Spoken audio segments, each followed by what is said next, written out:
Not even gonna lie, man. Terrence Crawford predicted this. How you guys doing? It's your boy Armin with Real Talk, and I got a video for you guys today. Um, those of you that don't know who Michael White is, he is a mixed martial artist, and he's actually played in a lot of like karate films and martial arts films and action films like that. All right, and whatnot. He had a few choice words to say in a recent interview about the Errol Spence and Bud Crawford fight we saw a couple months ago, the lopsided ass whooping, bro. And I'm going to admit again, I was wrong because I actually thought Spence was going to win the fight. I will admit it, bro.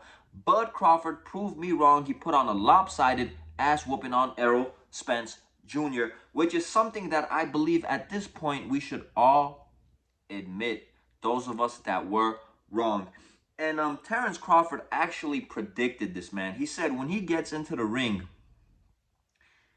and dominates and beats Spence, the excuses are gonna start flooding. You know, he's not the same fighter. He was this, he was that, the accident. And let me tell you, man, it's disrespectful how we're treating Terrence Crawford in that dominant victory we had.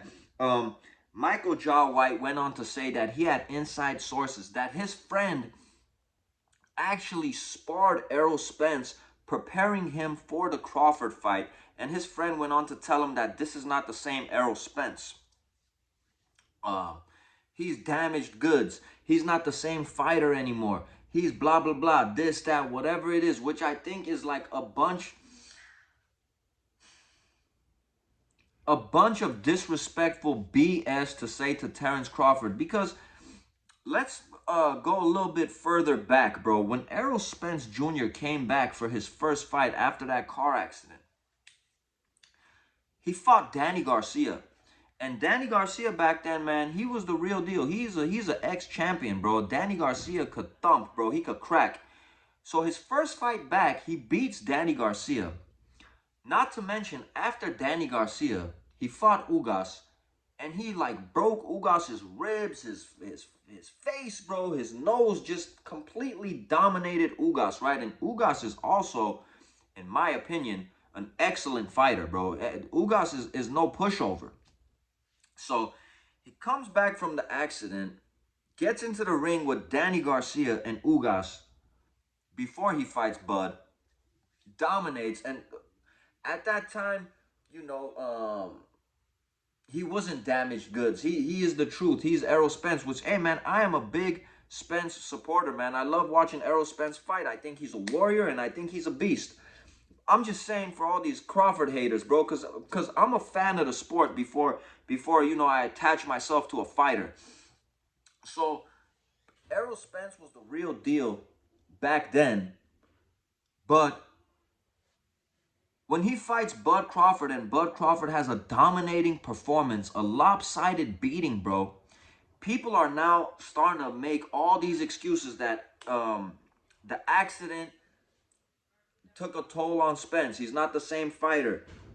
His lifestyle and his drinking affected his body and his this and that. He's not the same fighter. Just at 147, he looked weight drained. He can't make the weight no more. You know, he shouldn't have taken the fight at 47. He should have moved up. I mean, the excuses just keep coming and coming and pouring in and pouring in. And it's like, it almost makes me feel like even when Terrence Crawford wins, bro, it's like the people want him to lose. It's like his wins are losses, bro. I mean, the dude went in there with Errol Spence and put on a lopsided beating, bro. A lopsided beating. And I get it, bro. People start talking about his resume. When it comes to that, I get it. Maybe he doesn't have the greatest resume. But that's not Terrence Crawford's fault, bro. A lot of these fighters, for political reasons, one reason or another, were not getting into the ring with him, bro. But when he got into the ring with Porter, he dominated, bro. When he got into the ring with Brook, he dominated, bro.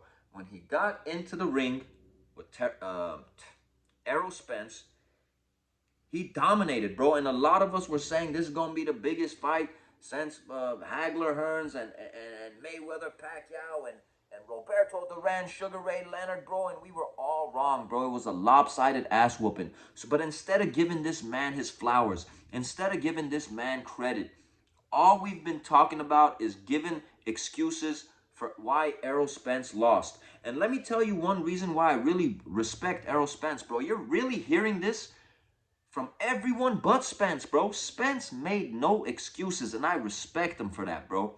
I respect him. But it's just crazy to me why so many people don't want to give Terrence Crawford props and credit for his dominant performance and want to rather just make reasons and excuses why Spence lost. I think it's a bunch of baloney, bro. I think it's just flat out corny, man. Give this man his flowers.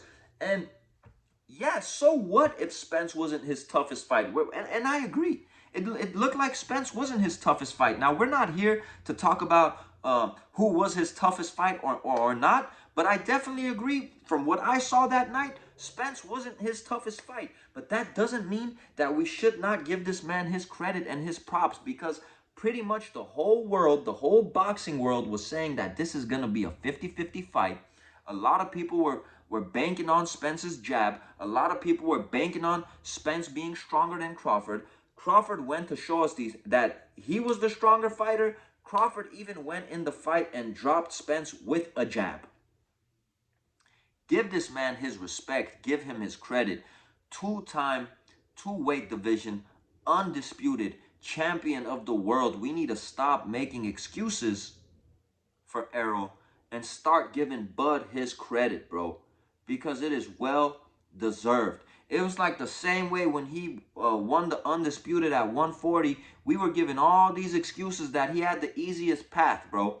And now when we were saying Spence is that guy, Spence is the boogeyman at 47, goes in there, has this lopsided win. And like I said, bro, I rock with Spence, bro. I rock with Spence. He's one of my favorite fighters to watch. But the bottom line is Crawford had a it was a lopsided ass whooping, bro. And instead of giving him his credit, we're making excuses on why Errol Spence lost. And I'm sick and tired of hearing it. Michael Jai White, you are a martial artist. So you should know how hard it is and how tough it is. More than me. You fought a lot of, competitively a lot in your life. You know that the things you have to go through to prepare for a fight. You know how hard it is to win a fight. The stress and pressure that you put your body through, bro. The damage. I mean, every time these guys have a fight, they're really never the same person. They lose a little bit after every fight. Instead of giving this man his flowers, you're making excuses why the other man lost, when that man that was in the ring and lost is not making excuses. I think it's about time we give Bud Crawford his credit, bro. Pound for pound, I think if you don't have him as the best, he definitely has to be in your top 3. I'll put it that way, bro. This is my thoughts and my opinions. I think it's corny. Give Bud his flowers. He is a beast, bro. And it's your boy Armin with Real Talk.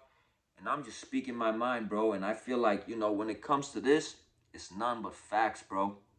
You guys have a blessed and wonderful day. I'm going to catch you guys on the next video. Keep striving for greatness. Those of us going through hard times, just keep going, man, because hard times don't last forever. Peace and blessings to everyone. We out of here till the next video.